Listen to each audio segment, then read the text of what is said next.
नमस्कार, राष्ट्र की आवाज़ में आपका स्वागत है और आप देख रहे हैं न्यूज़ इंडिया 24/7। मैं हूं अरविंद चतुर्वेदी। काशी का हर पत्थर, हर दीवार, हर ईंट अपने भीतर पौराणिक इतिहास की परतें समेटे हुए है। ज्ञानवापी मस्जिद विवाद के बाद अब मर्दाना इमामबाड़े का राज खुला तो हर कोई हैरान रह गया, क्योंकि वहाँ एक कुआं प्रकट हो गया जिसे लोग दुर्गा कुंड बताने लगे। यहाँ तक दावे हो रहे हैं कि यहाँ इमामबाड़ा नहीं, गुप्तेश्वर महादेव मंदिर है। पिछले साल संबल में शिव हनुमान मंदिर के कपाट दशकों के बाद खोले गए तो वहां ओम नमः शिवाय और जय श्री राम के नारे लगने लगे थे। शिव मंदिर के पास एक कुआं था, लेकिन मंदिर पर ताला लगने के बाद दूसरे समुदाय ने इसे पाट कर बंद कर दिया। इसके बाद वहां खुदाई हुई और एक एक कर सनातन के खिलाफ साजिश के राज खुलने लगे। अब ठीक वैसा ही हाल वाराणसी में मर्दाना इमामबाड़े का है, क्योंकि यहाँ भी इमामबाड़े के वजूद पर सवाल उठ रहे हैं।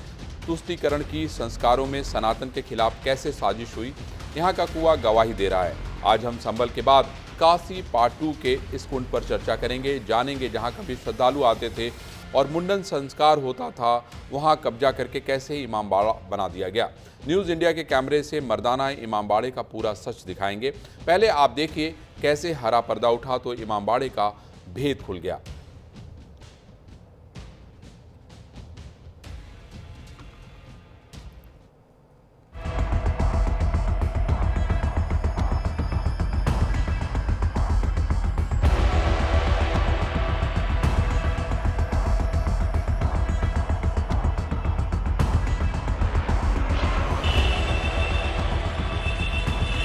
सत्तावन सेकंड के इस वीडियो ने वाराणसी के दुर्गा कुंड में मौजूद मर्दाना इमामबाड़े की हकीकत सामने ला दी। जांच के दौरान इमामबाड़े के अंदर झरोखे से मुतवल्ली ने जैसे ही हरा और लाल पर्दा उठाया तो हैरान कर देने वाली तस्वीरें सामने आई। इमामबाड़े की दीवारों में सैकड़ों साल पुराना कुआं कैद पाया गया। देखते ही देखते ये मर्दाना इमामबाड़ा देश भर में वायरल हुए। इमामबाड़े के भीतर से सैकड़ों साल पुराना कुआं मिलने का रहस्य हर कोई जानना चाहता है। स्थानीय लोगों का दावा है कि यहां किसी प्राचीन मंदिर के अवशेष दबे हो सकते हैं। हालांकि अब तक कोई ठोस अवशेष नहीं मिले हैं, लेकिन जांच का दायरा बढ़ने पर कई ऐतिहासिक परतें खुलने की पूरी संभावना है। बताया जा रहा है कि यह कुआं प्राचीन समय से जल स्रोत का बड़ा साधन हुआ करता था, जिसे बाद में दीवार से ढक दिया गया, फिर जाली लगा दी गई। काशी के जिस इमामबाड़े को लेकर पिछले काफी दिनों से चर्चाएं हो रही हैं, उसी इमामबाड़े पर इस वक्त हम मौजूद हैं। कई सौ साल पुराना एक कूप मिला है, जो कि काफी प्राचीन, अति प्राचीन कूप है।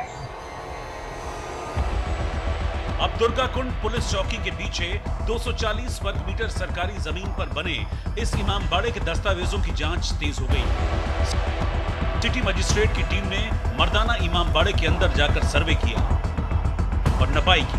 जांच के आधार पर तहसील के पुराने रिकॉर्ड से मिलान किया जा रहा है। माना जा रहा है कि जल्द ही प्रशासन इस मामले में एक्शन ले सकता है। दुर्गा कुंड क्षेत्र में 240 वर्ग मीटर की जमीन है, जिसपे कुछ तथाकथित लोगों द्वारा कब्जा किया गया है। नगर निगम टीम कल गई थी उस पे, वहाँ पे कार्रवाई के लिए। तो वहाँ पे देखा गया कि वहाँ पे इमामबाड़ा के रूप में उसको बनाया गया है। इस संबंध में संबंधित पक्ष से उसके कागजात अभिलेख मांगे गए, उनके द्वारा नहीं दिखाया गया।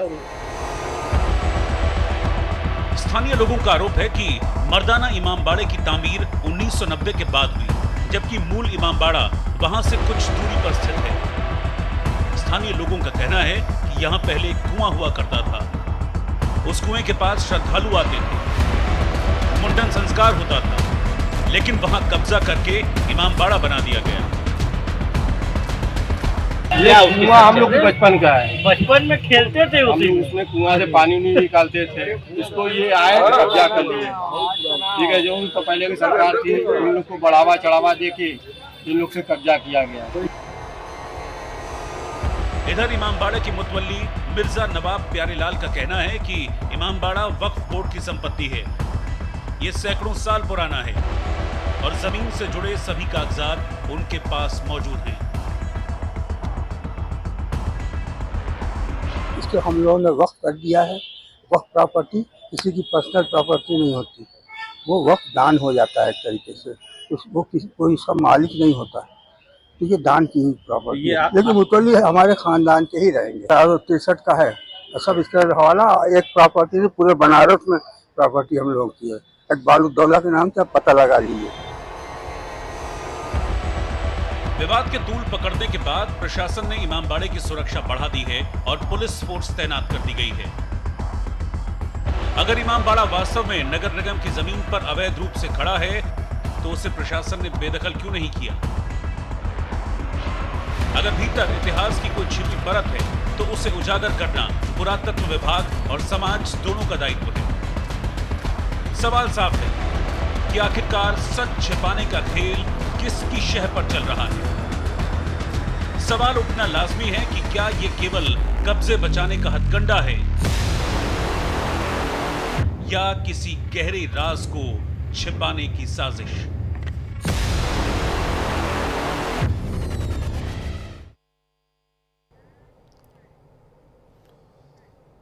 तो ये आपने रिपोर्ट देखी। इस रिपोर्ट में बताया जा रहा है कि आखिर कैसे कौन क्या दावा कर रहा है। मर्दाना इमामबाड़े पर किसका दावा सच्चा, आपको दिखाते हैं हिंदू पक्ष का क्या कहना है। कुएं पर मुंडन संस्कार होते थे, यहाँ दुर्गा कुंड था, यहाँ गुप्तेश्वर महादेव मंदिर के अवशेष हैं।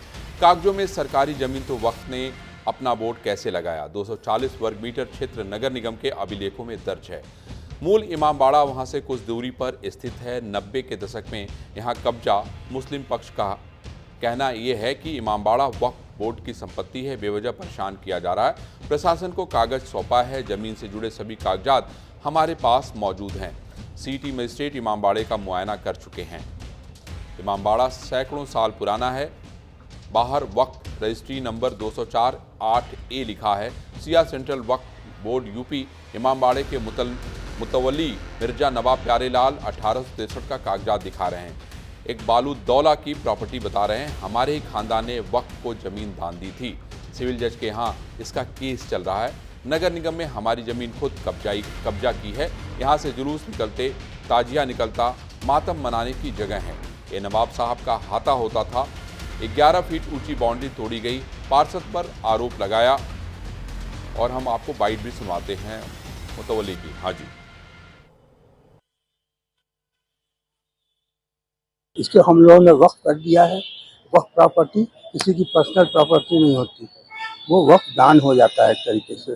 वो कोई उसका मालिक नहीं होता, तो ये दान की प्रॉपर्टी है। लेकिन मुतल्ली हमारे खानदान के ही रहेंगे। 63 का है, सब इसका हवाला। एक प्रॉपर्टी से पूरे बनारस में प्रॉपर्टी हम लोगों की है, एक बालूदौला के नाम से, आप पता लगा लीजिए। तो नगर निगम ने आप लोगों को नोटिस दिया है, तो आप नगर निगम ने जमीन कभी खरीदा है? हमें ये बता दीजिए।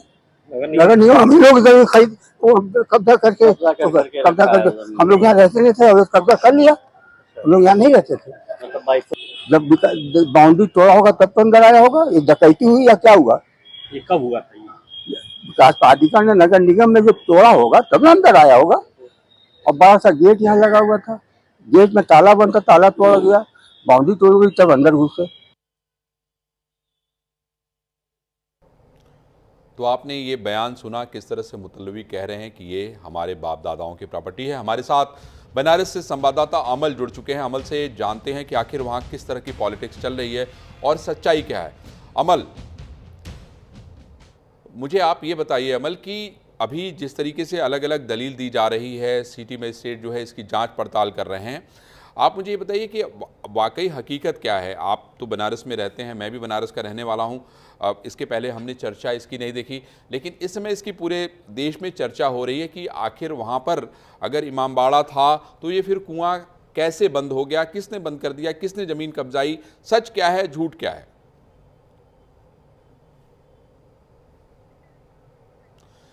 माइक अनम्यूट करिए अमल, आपका माइक म्यूट है, माइक अनम्यूट करिए।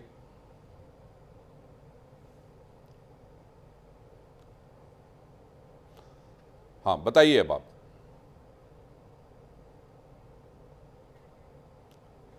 अमल के साथ थोड़ी टेक्निकल दिक्कत होने की वजह से। अमल बताइए, आवाज आ रही है, बोलिए बोलिए। बता दें कि ये सारा मामला तब उजागर हुआ जब नगर निगम ने इमामबाड़े को लेकर के अवैध कब्जे की बात की और नोटिस भेजी। उसके बाद से ही इमाम बाड़े से जुड़े हुए जो मुतवल्ली परिवार है वो पूरी तरीके से एक्टिव हुआ है और इसको लेकर के पूरा मामला कोर्ट में है। हालांकि यहाँ पर कुछ हिंदूवादी संगठन है और स्थानीय लोग हैं जिनका कहना है कि इस पूरे जांच प्रक्रिया के दौरान में जो अभी कुआं निकल करके आया है वो यह दर्शाता है कि कहीं न कहीं यहाँ पर एक मंदिर भी रहा है। हालांकि लोगों का यह भी कहना है कि इस पूरे मामले को लेकर के अगर जांच की प्रक्रिया आगे बढ़ाई जाती है तो शायद यहाँ मंदिर से जुड़े हुए अवशेष भी मिलेंगे, लेकिन यह पूरा मामला न्यायालय में होने के कारण अभी लोगों में सिर्फ चर्चा का ही विषय बना हुआ है। लेकिन अमल, ये बताइए कि नगर निगम ने जो वहाँ पे ध्वस्तीकरण का बुलडोजर हम देख रहे थे, वहाँ पर नगर निगम की पूरी टीम पहुँची और टीम पहुँचने के बाद उनके हम प्रवक्ता की भी बाइट सुन रहे थे। वो कह रहे हैं कि भाई जब हमने उनसे कागजात मांगे तो उन्होंने कागजात हमें नहीं दिखाए। सवाल ये होता है कि अगर ये पूरा मामला न्यायालय में विचाराधीन है, ऐसे में नगर निगम इस तरह की कार्रवाई कैसे कर सकता है? जी, जिस तरीके से नगर निगम की कार्रवाई हुई है तो कहीं ना कहीं नगर निगम भी अपना पक्ष रखते हुए ही इस बात को आगे बढ़ाते हुए आ रहा है। लेकिन यहाँ जो इमामबाड़ा से जुड़े हुए लोग हैं उनका भी कहना है कि कागजी दस्तावेजों की अगर हम बात करें तो हमारे पास पूरी तरीके से ये कागजी दस्तावेज है जिस पर नगर निगम अवैध रूप से बुलडोजर नहीं चला सकता है। अब मामला न्यायालय में होने के कारण अभी सिर्फ यह चर्चा ही बनी हुई है। दोनों तरफ से न्यायिक प्रक्रिया जारी है। अमल, मुझे ये बताइए कि आप बनारस में रहते हैं, इस समय अलग अलग लोगों से बातचीत आपकी हो रही होगी, एक पत्रकार के नाते आपने वहाँ पे पड़ताल भी की होगी, कागज पत्तर भी देखे होंगे, मुतल्लवी से भी बात की होगी, मेयर से भी बात की होगी। मुझे ये बताइए कि अगर हम इसके पहले तो कुआं शायद हमने भी नहीं देखा था, हम भी पहली बार ही कुआं देख रहे हैं। आपको क्या लगता है, आप एक पत्रकार की हैसियत से आपकी क्या विवेचना है? आप किस निष्कर्ष पे पहुँचते हैं? देश को क्या बताना चाहेंगे कि नहीं बनारस में क्या हो रहा है इस समय?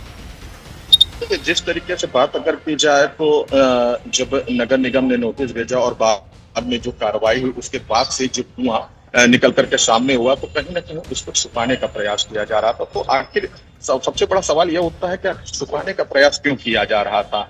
और दूसरी तरफ बात जो हो रही है, कई सारे हिंदूवादी संगठनों द्वारा भी यह चर्चा किया जा रहा है कि क्यों नहीं इसकी पूरी तरीके से आगे जांच की जाए। उनका मानना है कि आगे जांच में हिंदू मंदिर के अवशेष भी यहाँ मिल सकते हैं। तो अगर ऐसी बात है कि जो इमामबाड़ा से जुड़े हुए लोग हैं उनका कहना है कि नहीं ये इमामबाड़ा की जमीन है, तो इसमें आपत्ति किस बात की है? यह जांच कराई जा सकती है, इस पर कोई भी विवाद की बात ही नहीं। यानी अमल का ये कहना है कि इस पूरे मामले की जांच होनी चाहिए निष्पक्ष, उससे जो है दूध का दूध पानी का पानी हो जाएगा। अब मैं अपने पीसीआर से कहूँगा कि एक बार जरा नगर निगम की कार्रवाई एक बार फिर से पूरे देश को दिखाने का काम करें, क्योंकि जिस तरीके से नगर निगम का बुलडोजर दस्ता वहाँ पहुँचा और उन्होंने कार्रवाई की, मुझे तस्वीरों में ये दिखाई पड़ रहा था कि वहाँ पर अगर आप देखें तो एक तरफ जो है मुतल्लवी की तरफ से कुछ लोग जो है पेपर लहरा रहे थे, दिखा रहे थे, और उसके बाद उसका परिणाम ये हुआ कि शोरगुल होने लगा। और ये कुआं भी हमें देखिए, कुआं जब पर्दा हटाया गया तो ये कुआं हमें दिखाई पड़ा। देखिए हरा पर्दा इस तरह से लगा रहता है, तो हम लोग ये मान के चलते हैं कि पीछे भाई कोई मजार होगी या किसी की कब्र होगी और उसी को जो है चढ़ावा चढ़ाया जाता है, उन्हीं की पूजा की जाती है या उन्हीं का जो है सजदा किया जाता है। इस समय अगर आप देखिए जैसे ही वो पर्दा यानी वो हरा कपड़ा हटाया गया, उसके बाद आप देख रहे हैं ये कुआं आपको दिखाई पड़ा। ये बहुत ही पुराना कुआं है, बहुत ही पुराना कूप है, और जिस तरीके से उसकी हालात हैं वो उसको देखने से ये समझ में आ रहा है कि ये जो है लाखौरी यानी छोटे छोटे जो ईंटें होते हैं उससे बनाया गया है। आप उसमें देखिए कि उसमें एक बड़ा सा ताखा भी दिखाई पड़ रहा है, जिसपे मैं समझता हूँ कि अगर छोटे छोटे देवताओं की मूर्तियों को रखने का प्रचलन है, चूँकि मैं भी बनारस से संबंध रखता हूँ, मैं अगर आपकी इसकी यहाँ की भौगोलिक स्थिति के बारे में बताऊँ तो दुर्गा मंदिर जो है, दुर्गा मंदिर के जस्ट सामने दुर्गा कुंड की जो है पुलिस चौकी है और उसके पीछे का ये पूरा मामला है। अगर आप वहाँ पर देखें तो वहाँ आसपास सारी जगहों पे मंदिर ही मंदिर है। उसके बगल में मानस मंदिर आता है, अगर आप वहाँ से 10 कदम आगे बढ़ेंगे, और वहाँ से 50 कदम की दूरी पे संकट मोचन का मंदिर है। एक साथ 3-4 मंदिर पास में हैं। ऐसे में ये इमामबाड़ा अपने आप में एक लोगों में कौतूहल का विषय बन गया है जब से इसमें कुआं दिखाई पड़ा है या कुआं मिला है। ऐसे में पूरे देश में इसकी चर्चा होना लाजमी है और वाकई इस बात पे भी सवाल उठना लाजमी है कि क्यों न इस पूरे मामले की तफ्तीश की जाए जैसे संभल में हुआ था, क्योंकि जब पूरा मामला लोगों के सामने आ जाएगा तो फिर सच बताना सभी के लिए आसान हो जाएगा। सरकार ने इस पूरे मामले पे सिटी मजिस्ट्रेट को नियुक्त कर दिया है और उनके संरक्षण में पूरी जांच चल रही है। नगर निगम की कार्रवाई भी हम लोगों ने देखी है और नगर निगम का ये भी दावा है कि हमने कागजात मांगे लेकिन इन्होंने कागजात दिखाए नहीं। एक बार फिर से हम चलते हैं अमल श्रीवास्तव के पास और उनसे जानने की कोशिश करते हैं। अमल, मुझे ये बताइए कि आपकी क्या सिटी मजिस्ट्रेट से कोई बातचीत हुई या मेयर से कोई बातचीत हुई, या इन लोगों जो ये कह रहे हैं कि नहीं ये पूरा मामला जो है ये मुकदमा इसका चल रहा है, कोर्ट में मुकदमा चल रहा है, तो ऐसे में बड़ा सवाल ये उठता है कि भाई ये पूरा मामला विवादित है। दूसरी बात, मैं आपसे ये समझना चाहता हूँ कि जो पुराने लोग हैं जो वहाँ पे जिनकी बातचीत मैं सुन रहा था, उनका कहना था कि पहले यहाँ पर मुंडन संस्कार हुआ करता था, लोग आते थे, पूजा करते थे, ऐसे में एकाएक कैसे पूरा बंद हो गया, चारों तरफ से इसको घेर लिया गया और वहाँ पे जो है इस तरह से पूजा पाठ और इस तरह से सजदा शुरू हो गया? जी, अगर बात की जाए प्रशासनिक अमले की, बात की जाए संत समाज की, तो इसमें कोई दो राय नहीं है कि कोई भी इस विषय पर खुल करके बोलना नहीं चाह रहा है। प्रशासनिक अमले की अगर बात करें तो कई सारे अधिकारियों से बात हुई इस संदर्भ में, लेकिन अधिकारियों का कहना यह है कि ये मामला न्यायिक है, इस वजह से इस पर कोई बयानबाजी नहीं होगी। दूसरी तरफ संत समाज का भी कहना रहा, कई सारे संत समाज के लोग भी काशी में हैं, उनसे भी बात करने पर इस विषय पर यही निकल करके सामने आया। संत समाज का भी कहना यह रहा कि इस विषय को लेकर के अभी कोई टिप्पणी नहीं की जाएगी जब तक कि न्यायिक प्रक्रिया पूरी नहीं हो जाती। हाँ, हम यह जरूर चाहेंगे कि इसकी पूरी तरीके से जांच की जानी चाहिए। अमल, ये बताइए कि ये जो जांच होनी है इसकी रिपोर्ट कितने दिन में आ जाएगी? आपके पास क्या जानकारी है इसके लिए? अभी इसको लेकर के कोई स्पष्टीकरण तो शासन प्रशासन की तरफ से नहीं आया है, लेकिन हाँ, अभी फिलहाल बुलडोजर की जो कार्रवाई की बात की जा रही थी वह अभी थोड़ी स्थगित की गई है। अभी उस कार्रवाई पर रोक लगाया गया है। आगे की क्या कार्रवाई होगी वो प्रशासनिक अमला भी सोच समझ करके आगे बढ़ेगा, ताकि जिससे कहीं कोई विवाद की स्थिति न उत्पन्न हो सके। यानी प्रशासनिक अमला इस बात को बचा के चल रहा है कि किसी तरह का विवाद ना हो। मैं अमल आपसे ये पूछना चाह रहा हूँ कि जो वहाँ पुराने लोग हैं, क्योंकि मैं देखता हूँ पीस कमेटी भी हर जगह होती है, उसमें हिंदू भी होते हैं, मुसलमान भी होते हैं, अन्य जाति और धर्मों के लोग होते हैं, और उनका ये काम होता है कि वो उस इलाके में शांति व्यवस्था को मेंटेन करें, उसको स्थापित करने में पुलिस का सहयोग करें। मुझे आप ये बताइए कि जिन पुराने लोगों से आपकी बातचीत हो रही है उनका क्या कहना है इस इमामबाड़े को लेकर? धार्मिक गुरु जितने भी हैं वह कोई भी टिप्पणी इस विषय पर करने से ऐतराज कर रहे हैं। धार्मिक गुरुओं का कहना है कि जब मामला न्यायालय में है तो इस पर कोई भी टिप्पणी करके विवाद की स्थिति उत्पन्न नहीं की जा सकती है। क्योंकि काशी की अगर बात करें तो काशी गंगा जमनी तहजीब और संस्कृति अपने आप में सिमटे हुए है। इस वजह से कोई भी व्यक्ति धर्म से जुड़ा हुआ धार्मिक गुरु कोई भी अगर हो, वह इस पर खुल करके भी कोई भी टिप्पणी करने से ऐतराज कर रहा है। अच्छा अमल, अगर हम उस पूरे दुर्गा कुंड इलाके की बात करें, आप देखिए जहाँ पे पुलिस चौकी है उसके पीछे कॉलोनी है, सामने दुर्गा मंदिर है, उसके बगल में अगर हम जाते हैं थोड़ा सा आगे तो मानस मंदिर है, उसके थोड़ा सा आगे जाते हैं तो संकट मोचन मंदिर है, और बीच में एक और मंदिर पड़ता है जो नया बनाया गया है। मैं आपसे वहाँ ये समझना चाहता हूँ, हाँ, तो मैं आपसे ये वहाँ समझना चाहता हूँ कि क्या वहाँ पे मुसलमानों के आसपास बड़ी कोई आबादी है, कोई ऐसा क्षेत्र है, नजर आता है क्या हमें? नहीं, ऐसी कोई आबादी, ऐसा कोई क्षेत्र तो नहीं है। ये स्वाभाविक रूप से ये पूरी तरह से मंदिरों से घिरा हुआ क्षेत्र है। यहाँ ठीक सामने ही दुर्गा जी मंदिर है, बगल में ही संकट मोचन मंदिर है, सामने ही मानस मंदिर है, तो ये पूरी तरीके से मंदिरों से घिरा हुआ क्षेत्र है। लेकिन ऐसे में जिस तरीके से इमामबाड़े से जुड़े हुए लोगों का दावा है, तो वो दावा की सच्चाई कितनी है अब वह जांच का विषय है। अब जांच आने के बाद ही, कार्रवाई होने के बाद ही, न्यायिक प्रक्रिया पूरी होने के बाद ही ये मामला साफ हो पाएगा। अच्छा अमल, आपसे मैं ये भी समझना चाहता हूँ कि जो वो ज़मीन है वहाँ पे कौन लोग रह रहे हैं अभी, वो किन के कब्जे में है? जैसे कि जिस तरह से मुतल्लबी साहब जो है दावा कर रहे थे कि भाई उनके पेपर उनके पास हैं वो सारे, तो क्या उस कंपाउंड में कुछ लोग रहते भी हैं, मकान भी है, घर भी है, या कुछ ऐसी व्यवस्था है जहाँ पे लोग ठहर सकें? जी, यहाँ पर एक कमरा भी है, बड़ा सा कमरा बना हुआ है जिस पर मर्दाना इमामबाड़ा इमाम चौक लिखा हुआ है और Shia Waqf registered number 2048A लिखा हुआ है, जिसमें एक कमरा बना हुआ है जहाँ पर लोग रहते हैं। मुतवल्ली परिवार से जुड़े हुए लोग यहाँ पर रहते हैं और इसको अपना बताने का काम करते हैं। अब जिस तरह से मैं देख रहा था कि जब लोगों से बातचीत हो रही थी तो दोनों पक्ष एक तरीके से आमने सामने थे, और वहाँ पे अब इस पूरे मामले को लेकर राजनीति भी शुरू हो गई है। ये जरूर है कि ये पूरा मामला न्यायालय में चल रहा है, न्यायालय में विचाराधीन है, लेकिन इसको लेके न नगर निगम की तरफ से कोई टिप्पणी की गई, जैसा आप बता रहे हैं कि न प्रशासन ने अभी इस पूरे मामले को लेकर टिप्पणी की है, लेकिन वहाँ विवाद शुरू हो गया है, पूरे बनारस का माहौल जो है वो गर्म हो गया है। मुझे ये बताइए कि वहाँ पे सुरक्षा की दृष्टि से अभी फिलहाल पुलिस को लगाया गया, क्या स्थिति है वहाँ पे? दरअसल बता दें कि ये दुर्गा कुंड पुलिस चौकी से ठीक सटा हुआ इमामबाड़ा है। इस वजह से यहाँ पर सुरक्षा की व्यवस्था तो है ही। यहाँ पर 2 पुलिसकर्मी लगाए गए हैं ताकि किसी भी प्रकार का कोई व्यवस्था या कोई भी परेशानी किसी को न हो सके।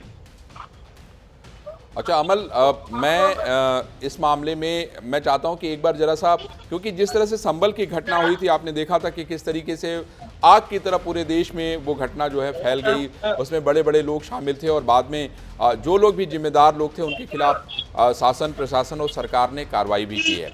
अब बनारस में भी अगर आप देखें तो वहाँ पर भी अलग अलग मोहल्ले हैं और लोगों का अपना अलग अलग उनकी जगहें निर्धारित हैं जहाँ पे लोग अपना पूजा पाठ अजान या बाकी काम करते हैं। लेकिन इस तरह की एक नई बात सामने आना और उसमें कुआं निकल जाना और वो भी बहुत पुराना कुआं होना, ये बात कभी मतलब किसी ने सोचा नहीं था, इस तरह की पहले कभी चर्चा नहीं हुई क्योंकि वो चारों तरफ से घिरे हुए थे वो। ठीक है अमल, आप एक सेकंड इंतजार करिए, हमारे साथ वरिष्ठ एडवोकेट जो है हरिशंकर जैन साहब जुड़ गए हैं। हरिशंकर जी, आपका न्यूज इंडिया 24/7 में स्वागत है।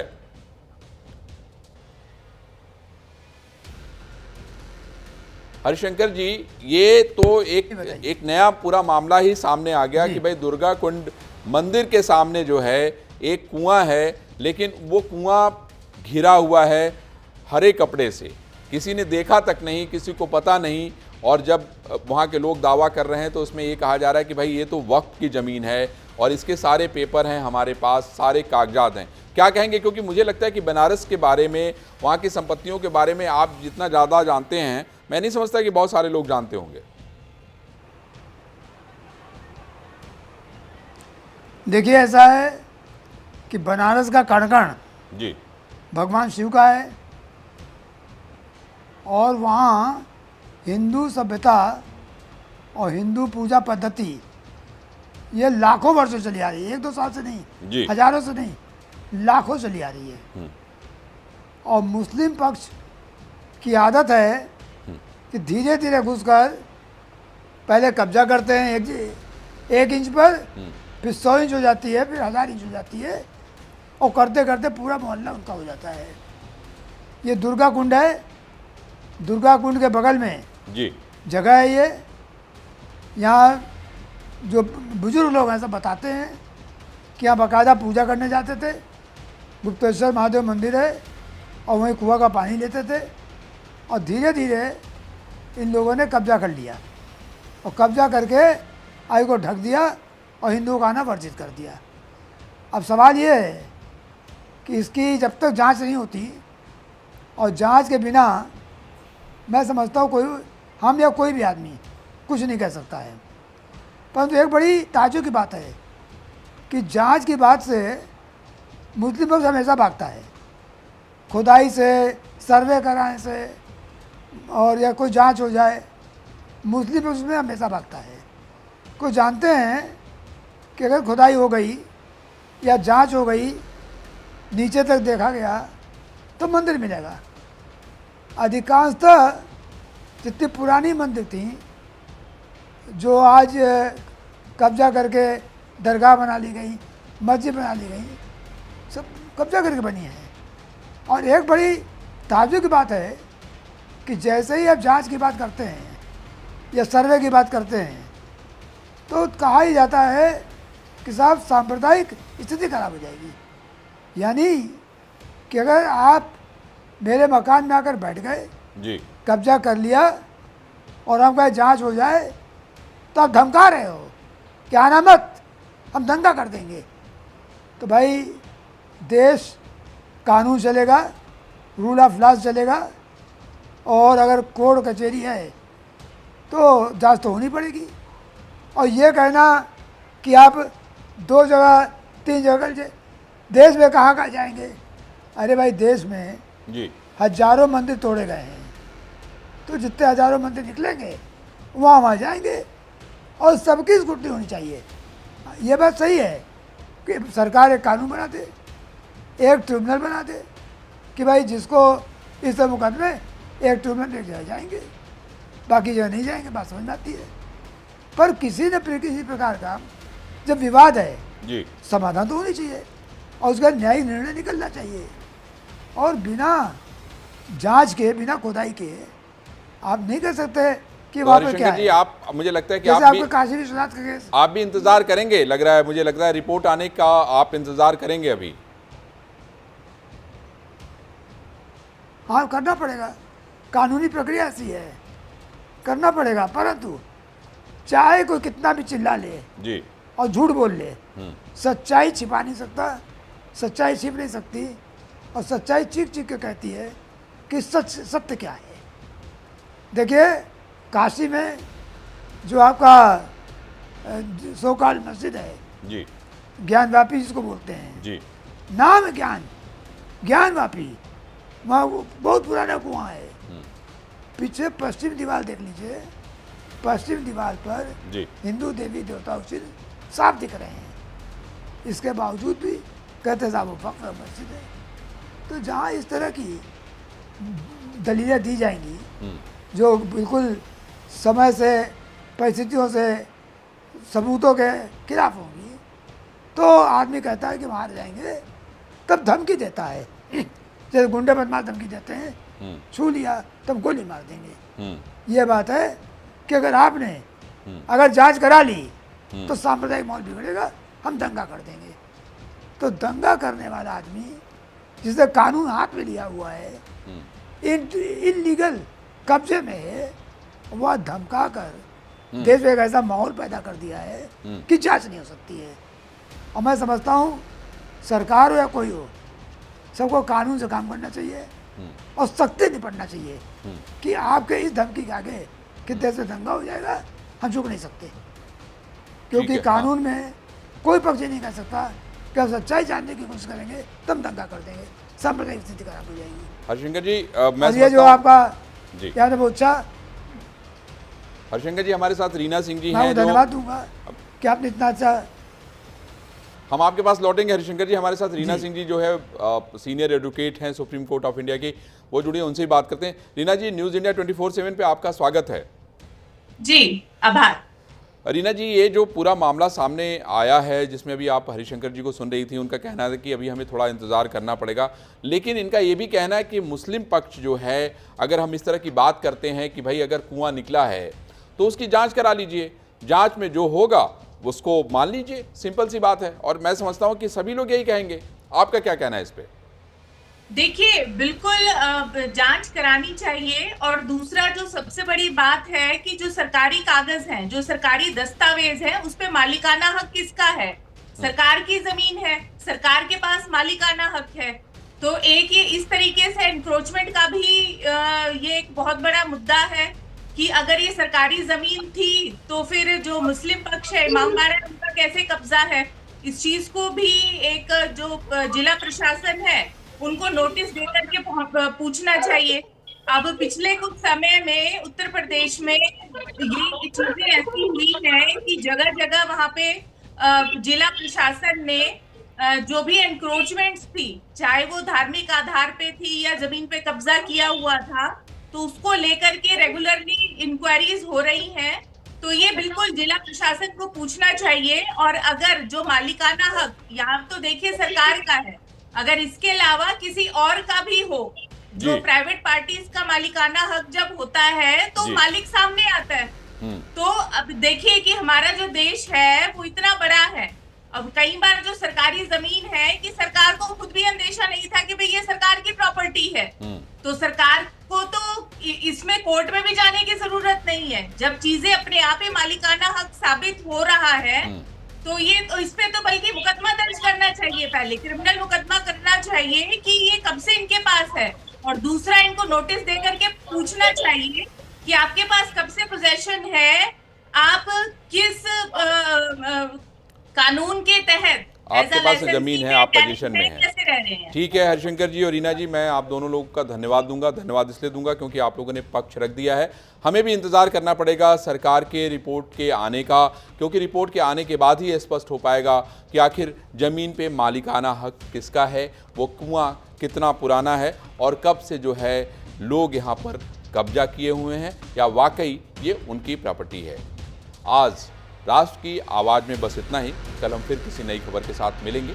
बाकी खबरों के लिए आप देखते रहिए न्यूज़ इंडिया 24/7। नमस्कार।